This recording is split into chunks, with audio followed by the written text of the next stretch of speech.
আমাদের নেতা তারেক রহমান মাননীয় প্রধানমন্ত্রী উনি যে যাত্রা শুরু করেছেন সেটি হচ্ছে কল্যাণমুখী রাষ্ট্র করার, এটি মানবিক বাংলাদেশ গড়ার যে স্বপ্ন তরুণরা দেখেছিল সেই স্বপ্ন বাস্তবায়নের কাজ শুরু করেছে। এটি উন্নয়নমুখী বাংলাদেশ করার স্বপ্নই ছিল তাদের, এবং জনাব তারেক রহমান সেই স্বপ্ন বাস্তবায়নের কাজ শুরু করেছেন এবং সেই লক্ষ্যের সামনে নিয়েই উনি 6টা সিটিতে আমাদের প্রশাসক নিয়োগ করেছেন। আমরা ইনশাল্লাহ এই সিটিকে সুন্দরভাবে সাজাবো এবং মানুষের জন্য স্বস্তিদায়ক সিটি করব এবং একটি মাদকমুক্ত শহর, একটি যানজটমুক্ত শহর এবং একটি ধুলা মুক্ত মশকমুক্ত শহর আমরা গড়ে তুলব ইনশাল্লাহ। উনি আমাদের বলেছেন এগুলো করে রিপোর্ট দেওয়ার জন্য, আগামীতে ওগুলো দেখবেন, দেখেই আগামী কর্মপন্থা উনি নির্ধারণ করবেন। এগুলো কি আপনার প্রায়োরিটি লিস্টে থাকবে? ফার্স্ট প্রায়োরিটি লিস্টে।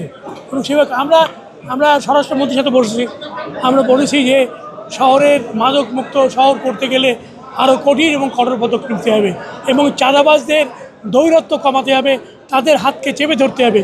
স্বরাষ্ট্রমন্ত্রী বলেছেন উনি এই 2টি কাজকে সফলভাবে সম্পন্ন করবেন, সেভাবে উনি কাজ শুরু করবেন। আচ্ছা, খুলনাবাসীর উদ্দেশ্যে আপনি কি বলতে চান?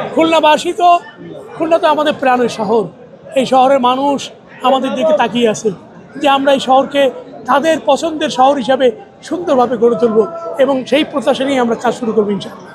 আচ্ছা, একটু জানাবেন যে আমরা দেখেছি বিভিন্ন প্রতিবেদনে উঠে এসেছে যে জাতীয় নির্বাচনে খুলনার যে সকল বিএনপির যারা নেতৃবৃন্দ রয়েছেন তাদের ভিতরে কিছুটা মনোদ্বন্দ্ব রয়েছে। আপনি কি মনে করেন যে এই অবস্থায় আপনি আসলে খুলনাকে সুন্দর নগরী করতে পারবেন বা কোনো ধরনের কোনো বাধা? আমি তো পৌর প্রশাসক, আমার দায়িত্ব হচ্ছে শহরের মানুষের কল্যাণ কামনা করা, তাদের কাজগুলোকে প্রেরিত করা, সেই কাজই আমি করব। রাজনীতিকে আমার মূল কাজ না।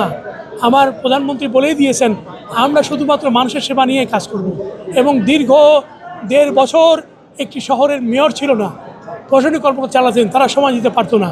সেখানে রাজনৈতিক নেতৃবৃন্দ সময় দিয়ে কাজ শুরু করবেন এবং মানুষের সকল কাজ তারা সম্পন্ন করবেন এবং স্বস্তিদায়ক শহর তারা গড়ে তুলবেন।